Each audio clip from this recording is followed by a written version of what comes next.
Okay, so here we're looking at my battery tray, my velcro, and my battery. The battery tray is a Techno V4 for $10 on technorc.com. You can't beat it. I love the design of this thing. It's solid but small. It has 6 countersunk screw points inside of it.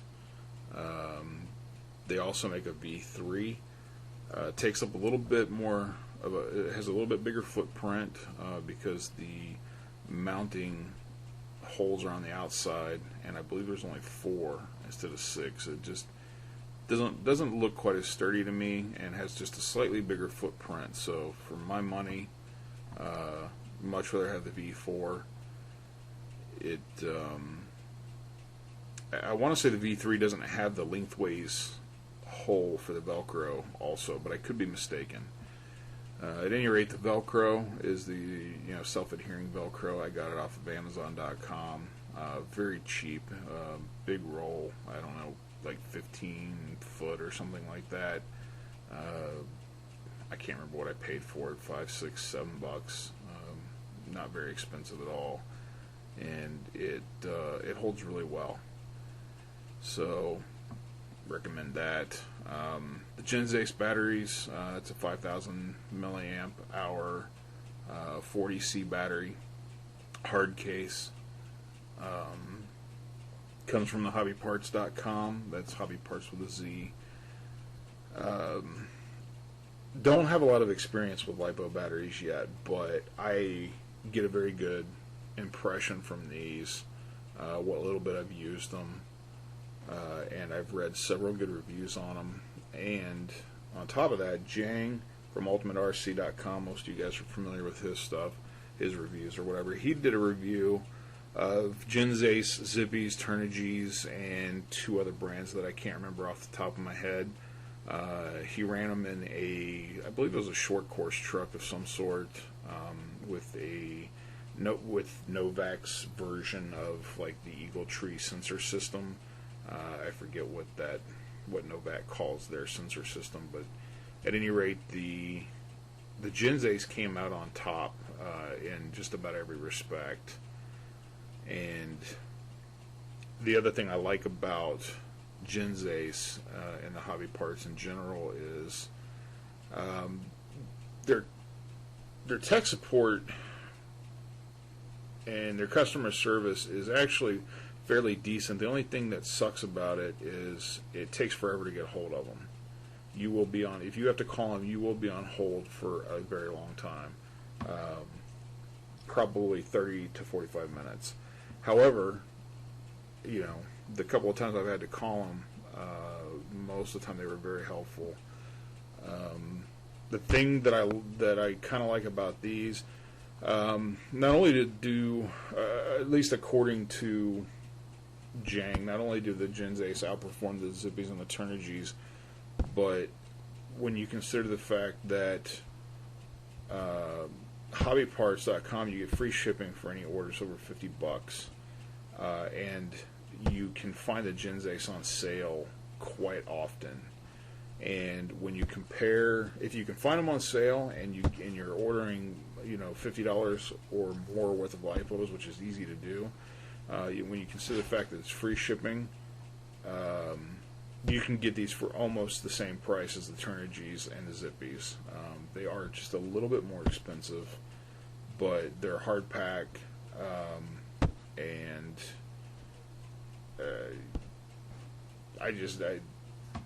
I don't know. For some reason, I have a very good impression of these. I haven't used the other ones. I will eventually test them out just to see for myself. But at any rate, one tip if you decide to order the Gens Ace batteries, I didn't find this out till after the fact. I ended up having to solder my own Dean's connectors on here.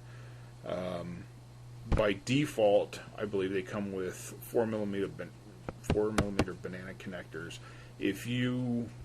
I've been told, now I don't know this, I've been told that if you contact them before they ship,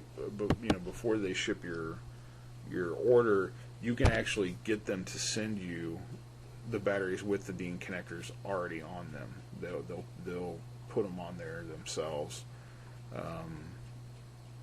and ship them to you that way. I would highly suggest that if you're like me and like using the Dean's connectors. So anyway, enough about all that. On to the next one. This is just another view of the Techno V4 battery tray without the battery in it, with the Velcro undone. And this is just a picture of the V4 battery tray mounted on to the Lexan plate and ready for a battery. And this is just the Techno V4 with the battery in it, mounted on the chassis. And basically it's just a picture of where I was at the time after I got all of the battery tray stuff sorted out. And this is just another view of the battery tray mounted. So what we're looking at here is my FlySky receiver. I do use the FlySky GT3B 2.4 gigahertz controller from hobbyparts.com. $35 gets you a 2.4 gigahertz controller with a receiver. And the receivers are tiny. I love the receivers. They're tiny. They fit practically anywhere. And they're $7.40 a piece. You can get the controller and one receiver for $35. If you're a basher, and if you need a controller and multiple receivers especially, and you're a basher or maybe a rookie level racer, I would not hesitate to use this. I use it for bashing. Haven't tried racing. I haven't raced with it, but I definitely use it for bashing, and it's worth every bit of $35, man. I've had mine for about 6 months, and I love it. So now, one of the things I meant to do, because I was going to waterproof everything, was I meant to waterproof the receiver, and I forgot. I wasn't thinking about it. I mounted it, and the double-sided tape that I use is very difficult to get off. So basically, for $7.40, I'm just going to risk it. If I fry it, I've got like 6 more of them sitting in a drawer. What I ended up doing was ordering the waterproof receiver tray for the VXL, and I figure if I end up frying it, what I'll probably do is try to see if I have enough room to mount that waterproof tray onto the chassis, and then put the receiver inside of that waterproof tray for the next time, because it's just the way it's made, you almost it would be very difficult to do like the plasti-dip method or the electric tape method, just because of the way it's designed. You just kind of have to see it to know what I'm talking about, but at any rate, that's what I pretty much plan on doing with that, should anything happen to that receiver.